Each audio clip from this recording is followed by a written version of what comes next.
gets his guitar. Okay. And can someone in my car, I have some meth out there, if someone get that for me. Thank you, get the meth for me, that'd be great.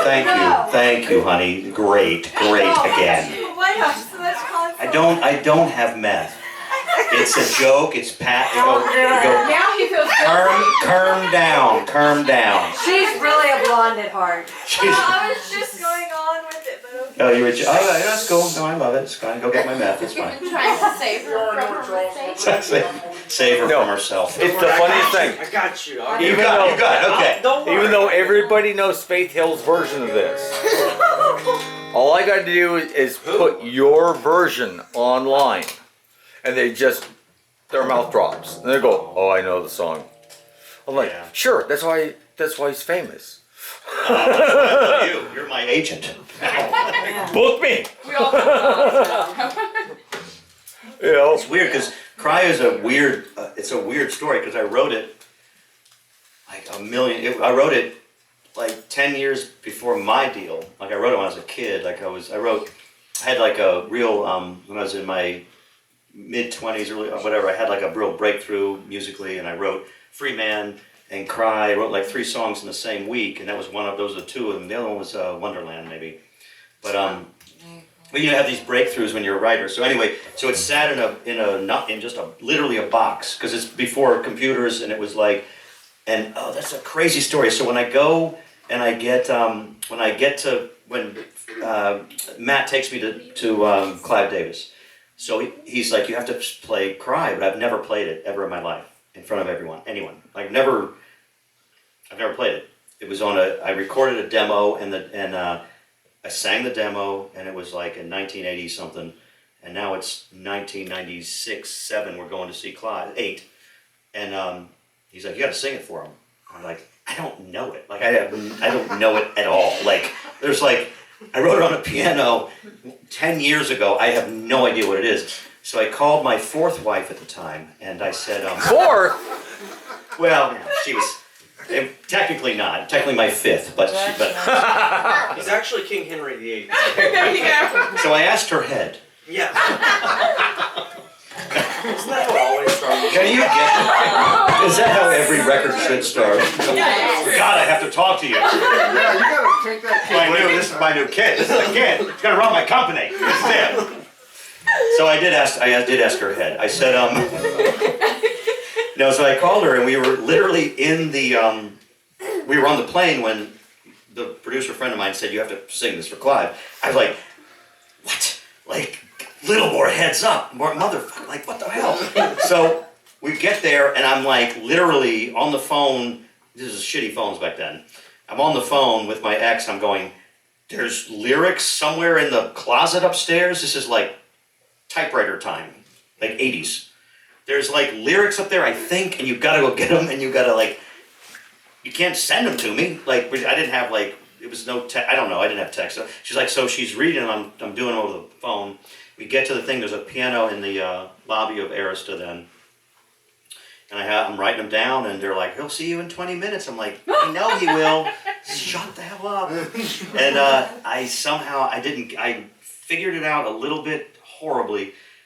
And so I just had it on the floor, and he was sitting like right there.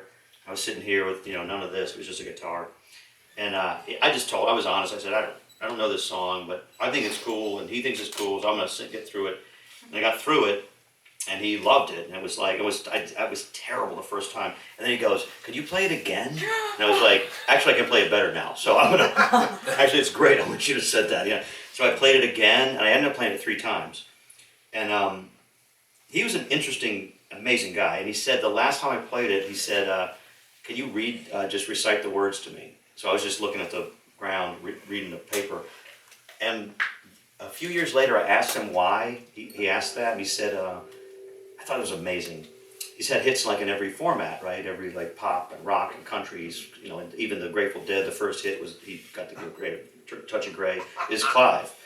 And he said, I love to know the lyrics because it touches people regardless of the format. That was like, my head blew up. So anyway, so I played this for him, and we'll see if I can get through this now.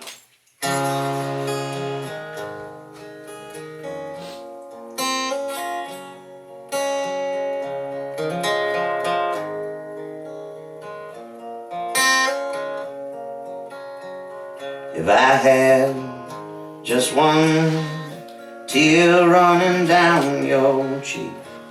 Maybe I could cope, maybe I'd get some sleep if I had just one moment at your expense. Maybe all my misery would be well spent. Yeah. Would you cry a little, lie just a little, pretend that you're feeling a little more pain? I gave no warning, something in return, so cry a little for me.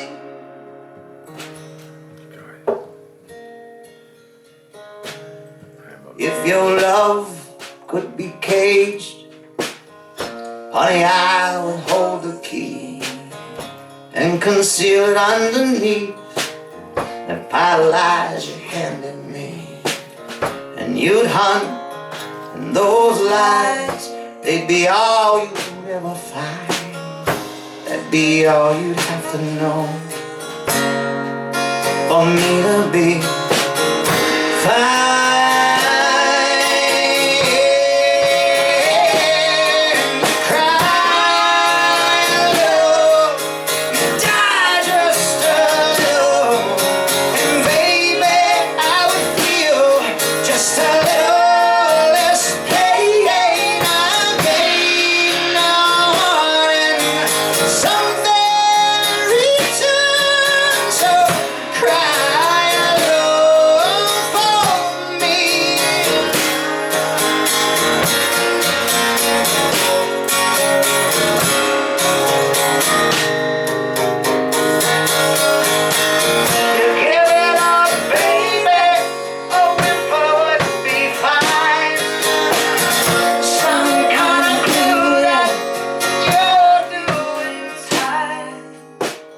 Some kind of heartache, honey, give it a try. I don't want pity, I just want what is mine. Yeah.